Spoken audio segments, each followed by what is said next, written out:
So while I may have gotten my PC back, I'm gonna have to send it out again because Asus did not fix the PC. Honestly, but I'm gonna get the last two videos of the Immersive Spaces trilogy shot and edited before I send it out again. Roll the intro.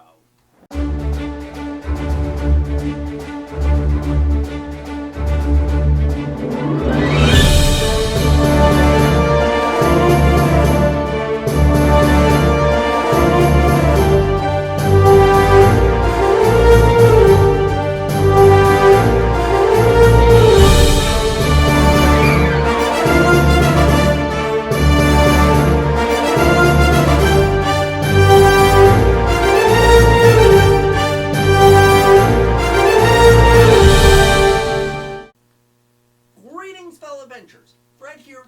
Welcome to LARP Saga, the show that explores anything and everything live-action role-playing. Now, in the last video, I gave a very broad introduction to the concept of immersive spaces. In this video, we're going to be taking a bit of a dive down the rabbit hole and talk about 5 things to consider when creating an immersive space. Be it inspiration, practical, or just any of the other kinds of mayhem involved in making an immersive space. So without further preamble, let's dive into it. Kicking things off, we have theming. Now, this will tend to vary depending on your tastes.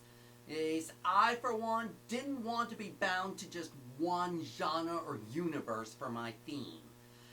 So I took a rather eclectic approach and just threw the kitchen sink at the idea and just am turning my apartment into a multiversal adventurer's hideout.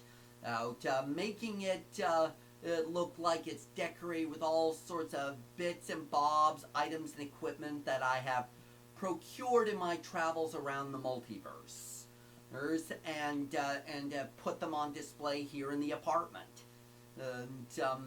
However, if you're going for a very specific theme, you have a lot more resources to go on if you just focus on that theme.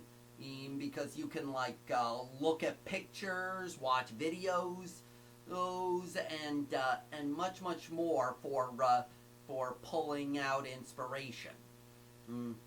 And you're able to do a lot more of a focus thing rather than me going on hard mode and just making it pretty much everything. Moving on to a kind of offshoot when it comes to theming, and that is music. Good ambiance music can really set the mood and mindset for the theme you're going for with your immersive space.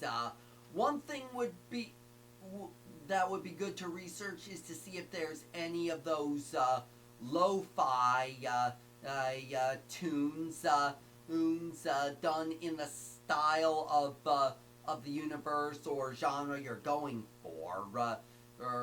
I surprisingly found lo-fi tunes in genres like Star Wars, Ghostbusters, anime, heck, even Dungeons and Dragons has their own lo-fi subgenre of music.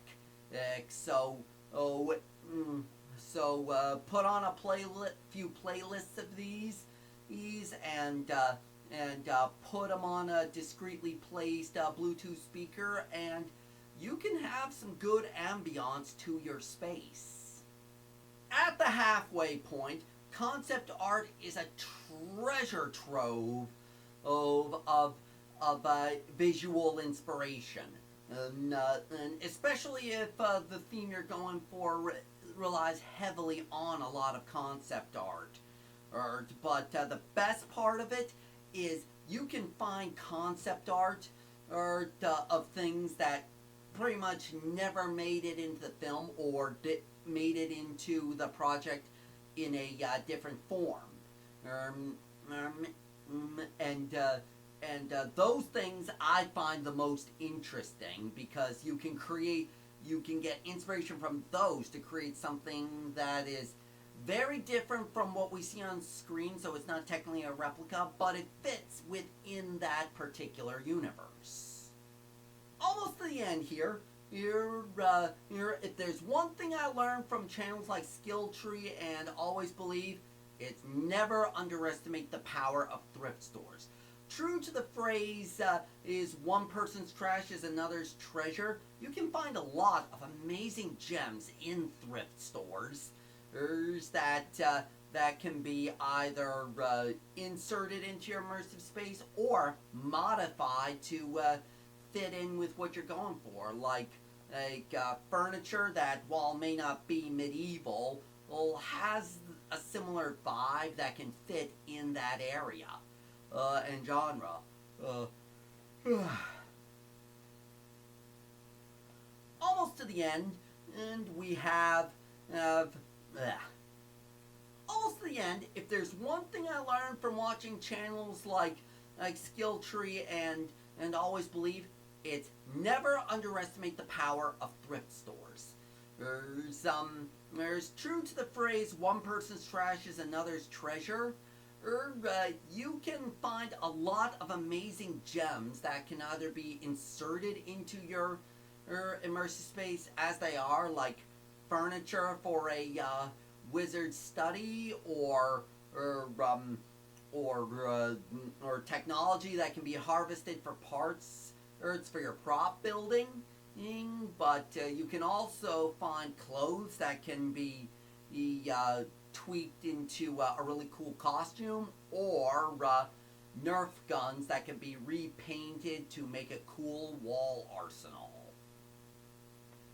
And last but not least, lighting.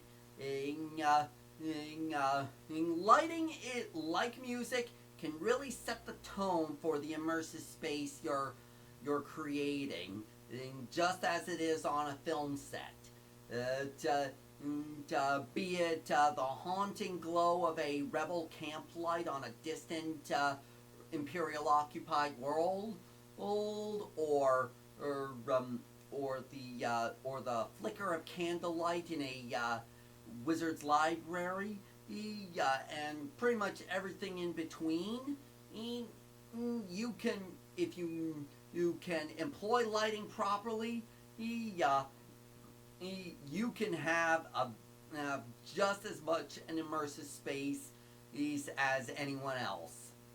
Though check with your landlord if real candles are allowed if you're renting. If not, the LED ones work just fine. That's what I'm using in my wizard's library. Overall, the skills used to create an immersive space are wide, varied, and at times eclectic. But at the same time, outside of the Star Wars room build, there isn't a lot that is consistently out there on the concept of immersive spaces, or more specifically, the stuff that is used to make immersive spaces is in a lot of other different fields, like prop making, interior design, and so forth. Or interior decorating is the more accurate word. But the goal with these videos is to bring these different skills together in order to create a space of this kind, and to show you how to do it as well. And that's the goal with these videos. But that's gonna wrap it up for this video. Let me know down in the comments, is there anything else someone should consider in designing an immersive space? And if you are a returning viewer, thanks for coming by. And if you are new around here, be sure to like, subscribe, and ring the bell to keep up to date with everything I'm putting out here. You can find links down below to my socials, my support, and the means to contact me directly. Though I should say, before I let you go, that I'm going to be shutting down my current P.O. box and reopening a new one in a different location.